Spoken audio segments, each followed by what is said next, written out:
butterflies, sparks, euphoria, heartbeats.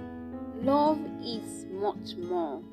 It remains and is endless. Hello, beautiful people. This is called Love Podcast, and you're welcome once again. My name is Damilola Daisy. It's the first episode, and I am super excited to be here. I'm super excited to be recording this, especially because it's the month of love. Right, especially because it's the month of love. I mean, love is in the air, right?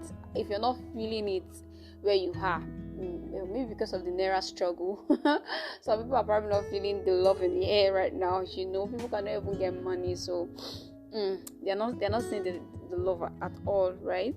Anyways, today's episode is going to be about what is love. Yes, I know you know. Yes, I know you know. I mean, some people tell me I've fallen in love a number of times. I mean, I know what love is. But calm down and let's just finish with this today before you not decide whether you know or not. Alright? Okay, yeah, so we're just going to be running through it. What is love? Is it the butterflies you feel in your belly? When you pick the call of your crush or of the one that you love, in quotes, is it that butterflies, that feeling, or is it the spark?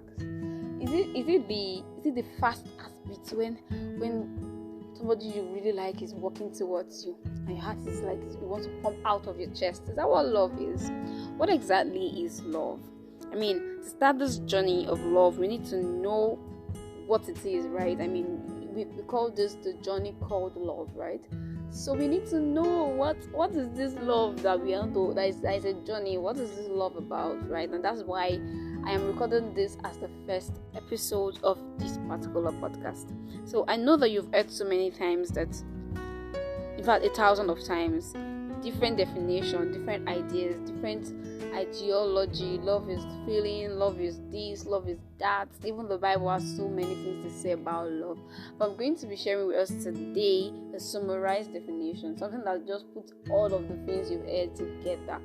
All of the things you've heard about love, it's true. Well, aside some, there's so many other things we've known, we've grown to know about love that is definitely the wrong one. And one of it that's coming to my head right now is the saying love is blind. If you are old enough, you will know. If you've had relationships, maybe one or two, you would understand that love is really not blind. I mean, only if you decide by yourself to just close your eyes, right? Love is not blind. Love sees. It sees the faults. It sees the weaknesses. It sees everything, and it's love when you decide to. After seeing all of these faults and weaknesses, you still decide to stick to that one person. That is when it's now called love.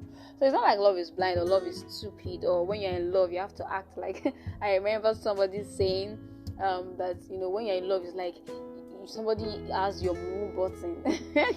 Very funny, right? Somebody has your mumu button, and so if the person wants, whatever angle or direction the person wants to throw you, the person just press the button, and because you're in love with the person, you get thrown to whatever direction the person wants to throw you. But that is not what love is, right? Love is not mumu button. It's not stupidity. It's not at all. It's not clumsiness at all. It's not. Love is so much more than that. Yes, with love you get to deny yourself of stuff. Yes, with love you get to sacrifice and let go. You get to tolerate, and you get to look away, right? But it does not mean that love is stupid. It doesn't mean that love is a fool, right? Or it does not mean that the person that is in love is a fool, right? So first of all, I want us to put this summarized definition in our mind. I mean, I want you to say it there. Seal it, right? Seal it in your mind. Love is a decision. It's a decision. I don't know how to emphasize it enough. Okay, love is a decision. You know how you decide what course to study? No, let me not use that example, because I feel like when we were deciding what course to study, for a lot of us, we actually did not think so much about it, right? And we just went to university and studied, and that's just it. Love is a decision, and it's a serious one because it's a lifelong decision. It's a decision to stick to somebody for the rest of your life. It's a decision to stay there till forever. A decision to be devoted to somebody, and it's a decision that you have to make every day, like daily. It's like, so this means that the decision you made yesterday to love this person, to love that woman, to love that man might not be enough for today's challenges, because when we say love does not cancel out challenges, right? It does not cancel out faults, it does not cancel out weaknesses, it does not cancel out disappointments and hurts, right? The person that you love can hurt you, right?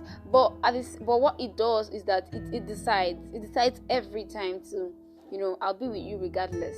And yes, this is not me saying that because you are in love, or stay there when the man is beating you, or be with him regardless, decide to love him to death to your heart and all of that. No, I beg, that's not what I'm trying to say here, right? If you are in a toxic relationship, you know what I mean by toxic, right? It doesn't even have to be beating you up. It doesn't have to be that serious. If it is as serious as, bringing you down, mental abuse or emotional abuse, it doesn't have to get physical before you know that it's a serious thing. Especially if it's a relationship and not marriage, because of God. Do not die in silence, okay? Leave if you have to. Anyways, that's like another topic for another day. Let's not divert the attention. So what is love, right? I already said that love is a decision. Let me use football as an example. You know how our men love football? Well, not all of them anyways, but this is like a perfect example. So I want you to imagine with me. If, for example, Arsenal fans well, this is not me supporting any football club, right? Just follow me, right? Arsenal fans, for example, I've noticed, and I think that's what it is really, that men, their love for football, I think I've even asked one or two of them, and they've been like, they cannot love a woman the way they love football, because with football they don't get heartbreak. And that's actually a lie, but it's just a kind of devotion that they make, a kind of decision that they make. Whether Arsenal plays right or wrong, they decide to stick with Arsenal, or whether Chelsea, does the right thing on the field or not, whether they win the match or they don't. In fact, when they lose the match, they still say, confidently or not, they still say that I am a Chelsea fan regardless. The kind of love they show, the kind of love they exhibit for that their fan club, it's serious. And that's like the kind of devotion I'm talking about. The way these guys are devoted to their football fan club is very serious. And that's what I'm talking about exactly. And if for guys that do not like or do not watch football, are not fanatics and all of that of football, let's see how God loves us. God is actually even in the best position. He's the best person to use as an example, right? I mean, the Bible says that while we were yet sinners, Christ died for us when we're still there. There's so many of us right now, even in the world as it is, that we are still sinners. We are still here doing our life, living our life the way we want it, right? We are still doing our thing the way we want it. But Christ has died for us. And Christ's death for us is a once and for all thing. So, they used to say past sin, present sin, and even future sin. Christ has paid the price for everything. Just imagine somebody loving you that much to pay for your death in advance. Like, it's a very, very, very, but it's not something that God's love for us actually is not something that we can really understand. We can't understand the height, the depth. We can't understand it at all. And it's a perfect example. Imagine how God loves us. Funny how God expects that you love that woman, the same way that He loves you. God expects that you love that man the same way that He loves you. So when you are saying that I love you to someone else, please, just think about it. Do I really love this person? Especially in this season of love, I want everybody to just really have this think. You're in a relationship with somebody, you're about to get to or start a relationship with somebody. You're considering this lady, you like her. This man is very caring. You're looking at it.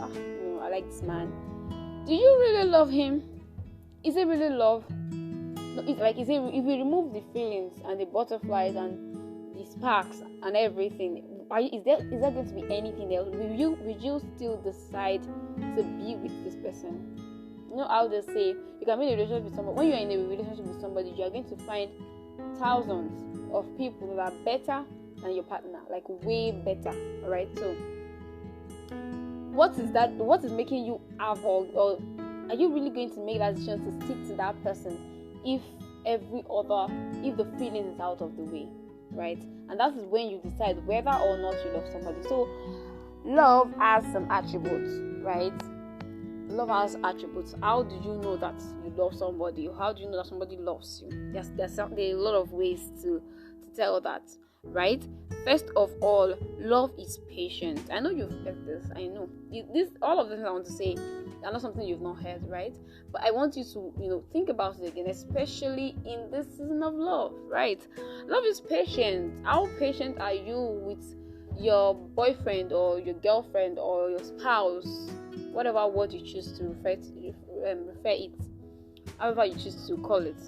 How patient are you? Are you the kind of person that every slight misunderstanding, you are ready to turn the tables around and have the other person get blamed instead? How patient are you with understanding your spouse, understanding their mood? I understand there are levels and limits to patience, yes, but how patient are you? Because love is really patient, my dear. If you claim you love somebody, you should be patient with that person. You should be nice to them. You should be nice to them. You should be able to care for them more than you care for yourself. Yes, don't look at me like that. You should be able to care for them more than you care for yourself. You do things for them because of them, not because of you. I see a lot of people making that mistake in their relationship. So I'm giving this particular advice to my spouse, for example, and I'm like, you should dress nice. Dress nice. Have you see how men your age are dressing? And my motive behind that advice is actually because I am disgraced or I'm embarrassed with the way he dresses. I don't want him to meet my friends and look like Rainbow. And that's the reason why I'm actually pushing it, pressuring him to dress nice. Well, that is wrong, okay? That is really wrong. Because when you love somebody, you would help them to be better first for themselves. You will not look after them being better because of you. And I really feel like that's one of the mistakes that we make, a lot of us make in our relationships. You want your woman to be better because when she is better, she'll be the best. She'll not become a good fit for you. You want her to be better spiritually because you are a spiritual giant and you feel that I have to be with somebody that is, would also first. I really feel that that's actually selfish, and love is not selfish. If you want somebody to be better and you claim to love the person, your motive should be that they be better first for themselves. So that even if you are out of the picture, right, they are still working on themselves and they're still able to become that better person, right? So love also doesn't get worried or worked up over what it doesn't have, right? In your spouse, you love people, or you love women with long hair, or you love women with banging bodies. There are women that is full, that they are full in everywhere. Right? But at the end of the day, you got somebody that is not so bangy, or someone that is very, very slim. You would decide every day of your life to stay with that person with that slim body. Deciding that every day is love, okay? You will not now because I love bangy bodies, or I don't know if bangy bodies is an insult, but you will not decide that because you love women that are thick-skinned and all, you decide you begin to emotionally cheat on your partner, or compare her, or pressure her, or something like that. Love does not seek to have what it doesn't have. It's not worked up. It's not worried. You're not pressuring your partner because you want to have something that you want them to have something that they don't have. You want them to have. You want them to look like somebody. I've had a guy told me, "You look so much like my cousin," and for me that's like a red flag, because the moment when I begin to I stop looking like your cousin, what, and like that was the reason why that's part of the reason why he was asking me out, because I look like his cousin. Please run away from people like that. That's not love. That's not love at all. Because at that point, when you begin to look like something else, then you start getting pressured, right? Start getting pressured. You have to look this way. There's too many relationship issues like that at the moment. That is not love. You cannot claim to love somebody when you want the person to have what the person does not have. You know how they say it, you saw me like this, the way I am, before you asked me out. So why do you want me to just automatically change overnight now because I'm in a relationship with you? It doesn't work that way, right? Love does not do that. Love don't become proud. Love is not proud. Love is not proud. Love is vulnerable, okay? I know that there are so many of us, especially guys. Yes, let me shake this table. There's so many of us that feel that we cannot be vulnerable with anybody. We have secrets, we've kept them, lock and key, and thrown the key away possibly. Right? But sincerely, love is vulnerable.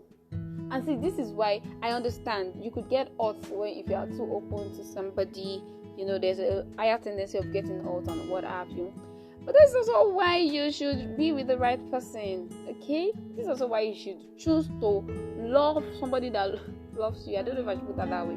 But it's also why you should choose to be with the right person.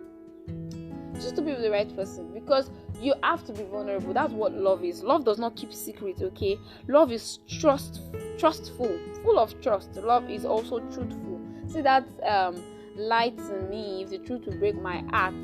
I do not buy that idea. Tell me the truth. Let it break my heart and let us settle it. Let us fight about it and end it. I'm okay. Do not lie to me because you think the truth will break my heart. Love is truthful. Love is sincere. It is sincere. Trust me. It is genuine. It's honest. Love is not it's not shady. If it is this, it is this. So please, if you're not loving the way you should, or if all of these attributes are not showing forth in your relationship, it's not how you are relating with your partner, check it again. It's the season of love, and yes, you want to get nice gifts and shower your partner with all of the goodness and pampering. But see, do you really love that person? This is why it's important for you to find someone who loves you as much as you do. You deserve love. You deserve love too. And in this Valentine's season, if all you need is a gift, don't promise love instead. If what you want is just someone that will be your vow and take you out on Valentine's Day, it's fine. It's okay. But don't, because of that, not tell the person I love you. Don't throw the word around anyhow. Don't throw, because for some people it means a lot. For someone like me, if you tell me I love you, right? Although there are stages to it. A friend can tell you I love you, right? You understand what I'm trying to say? A friend can tell you I love you, and it doesn't mean that you should not take it and be like, oh, this guy loves me. Wow, he loves me. No, that's not what I'm saying. But I'm saying don't throw the word around. Don't say it when you don't mean it. And don't say it when you are not showing it. Love is in action, okay? Don't say it when you're not showing it. Don't say it when you don't mean it. Love is in action. So this is where I'm going to be ending today's episode. I don't want it to be longer than necessary. And there's definitely going to be so much more episode on this, right? As we progress on this love journey, we're definitely going to have to talk about love over and again, right? Don't forget, guys, to subscribe, and do not forget to also keep coming back, checking back and listening for the next episode. So I come your way again the next episode. Take care of yourself, stay loved, stay beautiful, and stay happy. Bye, guys.